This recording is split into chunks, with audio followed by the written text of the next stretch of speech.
എന്തായി കാണിക്കുന്നേ? കാണിക്കാൻ പോണേ ഉള്ളൂ.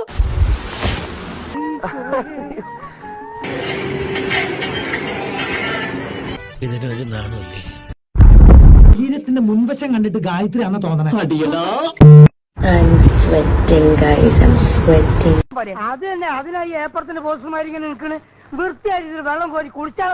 ഇൻസ്റ്റാഗ്രാമിലെ സബ്സ്ക്രിപ്ഷൻ ഉള്ളിൽ അത്യാവശ്യം ശരീരം എക്സ്പോസ്ഡ് ആക്കിക്കൊണ്ട് ഹൻസിക ചെയ്തൊരു വീഡിയോ.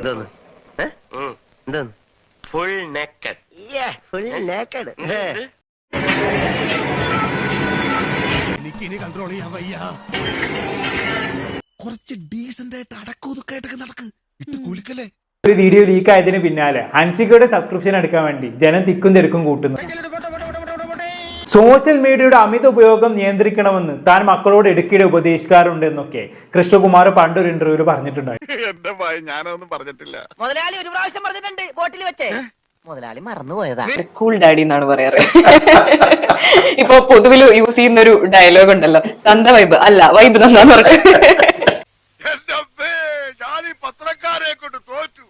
ഞാൻ എന്ത് ചെയ്യാണെന്ന് നോക്കി നടക്കുക. അവന്മാര് പത്രത്തിലിടാൻ. ഇപ്പൊ സോഷ്യൽ മീഡിയ ആയിക്കോട്ടെ, whatever it is, over use അപകടം തന്നെയാണ്. അപ്പൊ ഇതെല്ലാം നിയന്ത്രിക്കുക.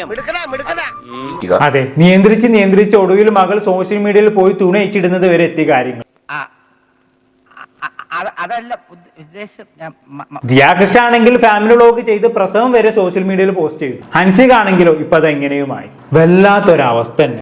പറ്റിയത് പറ്റി. ഇനിയിപ്പോ എന്ത് ചെയ്യും? കക്കാൻ പഠിച്ചാൽ നിൽക്കാൻ പഠിക്കണം. സബ്സ്ക്രിപ്ഷൻ എണ്ണം കൂട്ടുക, ബാങ്ക് ബാലൻസ് വർദ്ധിപ്പിക്കുക, ഇത് തന്നെയാണ് ഇവിടുത്തെ ലക്ഷ്യമെന്ന് പറയുന്നത്. മാർഗം എനിക്ക് പ്രശ്നമല്ല, ലക്ഷ്യമാണ് എന്റെ ഉന്നം.